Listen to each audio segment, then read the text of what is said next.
ಸಭೆಯಲ್ಲಿ ಈ ವಿಚಾರ ಹೊರಗಡೆ ಬಂದಿದೆ ಸರ್. ಆಮೇಲೆ ಅವರು ರೀ ಆಡಿಟ್ ಮಾಡೋದಕ್ಕೆ 25 ಜನ ಅಕೌಂಟ್ಸ್ ಆಫೀಸರ್ಗಳನ್ನ ಹಾಕಿ ಸರ್ಕಾರದ ವತಿಯಿಂದ ರೀ ಆಡಿಟ್ ಮಾಡಿಸಿ 15ನೇ ಇಸ್ವಿಯಿಂದ 24ನೇ ಇಸ್ವಿವರೆಗೂ ಸುಮಾರು 23,75,00,000 ಅವ್ಯವಹಾರ ಆಗಿರೋದನ್ನ ರುಜುವಾತುಪಡಿಸಿದ್ದಾರೆ ಸರ್.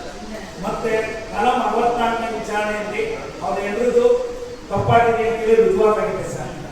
ಈಗ ಇದನ್ನ ಸಿವಡಿ ತನಿಖೆಯಲ್ಲಿ ಈಗ ಆಲ್ರೆಡಿ ಇದೆ. ಸಿವಡಿ ತನಿಖೆಯಲ್ಲಿ ಇದನ್ನ ಅವ್ರಿಗೆ ಚಾರ್ಜ್ ಶೀಟ್ ಆಗಿಲ್ಲ ಸರ್. ದಯವಿಟ್ಟು ಚಾರ್ಜ್ ಶೀಟ್ ಆಗಬೇಕು ನಿಮ್ಗೆ ಕೇಳಬೇಕು ಸರ್.